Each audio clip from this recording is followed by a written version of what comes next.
কয়েকদিন ধরে সীমান্তে উত্তেজনা চলছে। এই ছোট লোক বাংলাদেশিগুলোকে একটি শিক্ষা না দিলেই নয়। পিচ্ছি একটা দেশ হয়ে ওরা আবার চোখ রাঙায় কি করে? চোখ তাই গেলে দিতে হবে, পুড়িয়ে দিতে হবে ঘরবাড়ি, ফেলতে হবে লাশ, জায়গাটাকে শ্মশান বানাতে হবে রাতের আধারে। কিন্তু বিএসএফ সেনাদের জানা ছিল না কি ভয়ানক পরিণতি তাদের জন্য অপেক্ষা করছে। জানলে এই পথে পা বাড়ানোর সাহস তাদের কোনোদিন হতো না।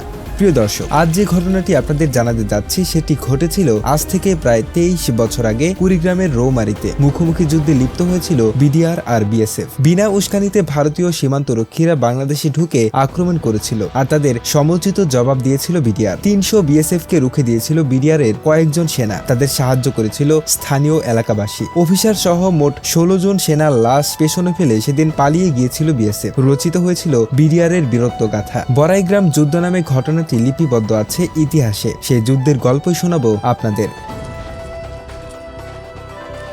বড়াইগ্রাম যুদ্ধ কেন হয়েছিল সেটা জানার জন্য আমাদের একটি ছোট্ট ইতিহাস জানতে হবে। 1971 সালের পর থেকে সিলেট বিভাগের পাদুয়া সীমান্তবর্তী এলাকায় বিএসএফ নানা অবৈধ কর্মকাণ্ড চালিয়েছে বলে বাংলাদেশে অভিযোগ করে আসছিল। এক পর্যায়ে বিএসএফ সেখানে অবৈধভাবে রাস্তা নির্মাণের কাজ শুরু করে, কিন্তু আন্তর্জাতিক আইন এবং ভারত বাংলাদেশ সীমান্তবর্তী অনুযায়ী সেখানে রাস্তা বানানোর অধিকার কারোর ছিল না। বাংলাদেশ বারবার নিষেধ করা সত্ত্বেও ভারত রাস্তা নির্মাণের কাজ চালাতে থাকে। 2001 সালের 16 এপ্রিল বিডিআর সীমান্তে অবস্থান শক্ত করতে পাদুয়া দখল করে নেয়। ঘটনার জবাব দেওয়ার জন্য 2 দিন পর পাদুয়া থেকে 80 কিলোমিটার দূরে বাংলাদেশের সীমান্তে ঢুকে বিডিআর এর ঘাঁটিতে ভারী অস্ত্রসহ হামলা চালায় বিএসএফ। এমনিতেই মাইনকাচর এলাকা সীমান্ত ঘেরা 256 একর জমি নিয়ে ভারতের সঙ্গে বাংলাদেশের দীর্ঘদিনের বিরোধ ছিল, আর ভারত কয়েকবারই এই ভূখণ্ডকে তাদের অংশ বলে দাবি করেছিল। তাই পাদুয়া সীমান্তে বিডিআর এর কাছে বাধা পেয়ে বড়াইবাড়ি দখল করার পরিকল্পনা করেছিল। ঘটনার সময় ভারতের মাইনকাচর সীমান্তের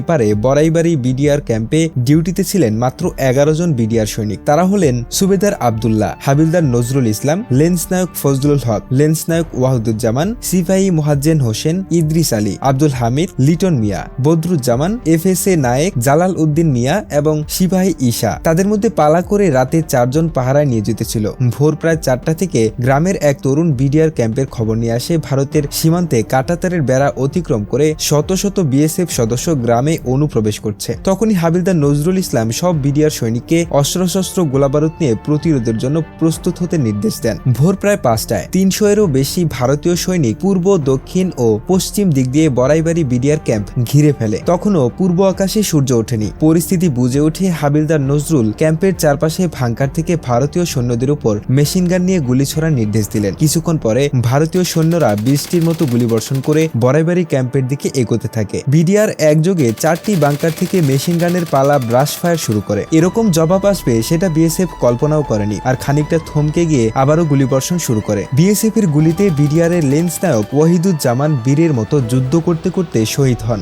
সহযোদ্ধার মৃত্যুতে বিডিআর এর সদস্যদের মধ্যে যেন স্ফুলিঙ্গ জ্বলে উঠল। প্রাণ গেলে যায়, তবুও মাটির একটি কণার অধিকারও ছাড়া যাবে না। জীবন বাজি রেখে লড়তে লাগলেন সবাই। ভুলে গেলেন যে 10 জন মিলে যুদ্ধ করছে 250-300 সেনার বিরুদ্ধে। বিডিআর এর গুলির তীব্রতায় বেসামাল হয়ে অবস্থা খারাপ দেখে বিএসএফ সেনারা পিছু হটতে থাকে। বিডিআর এর ব্রাশ ফায়ারে তখন হামলাকারীদের লাশ পড়ছিল একের পর এক। গ্রামবাসীর কাছ থেকে খবর পেয়ে ইতিমধ্যে পাশের হিজুলমারি ক্যাম্প থেকে 6 জন বিডিআর বড়াইবাড়িতে প্রতিরোধে অংশ নিয়েছে। নতুন লোকবল যুক্ত হয় বিডিআর এর আক্রমণের হার আরো বাড়ল। অনুপ্রবেশকারী ভারতীয় সৈন্যরা প্রাণ বাঁচাতে পিছু হটতে থাকলো ক্রমাগত।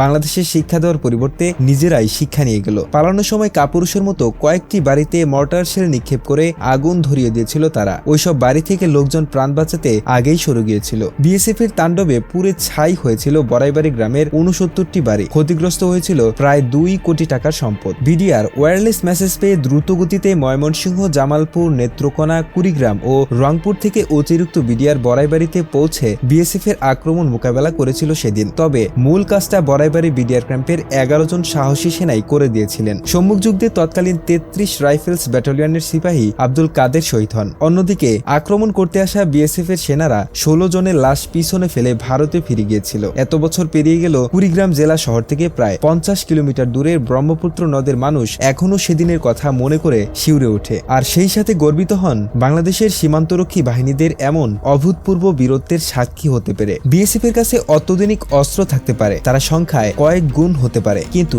দেশমাতৃকাকে রক্ষার জন্য বুকের সবটুকু আবেগ নিয়ে ঝাঁপিয়ে পড়ার মতো সাহসের যে স্ফুলিঙ্গ বিডিআর বিহারের ওই 11 জনের মধ্যে ছিল।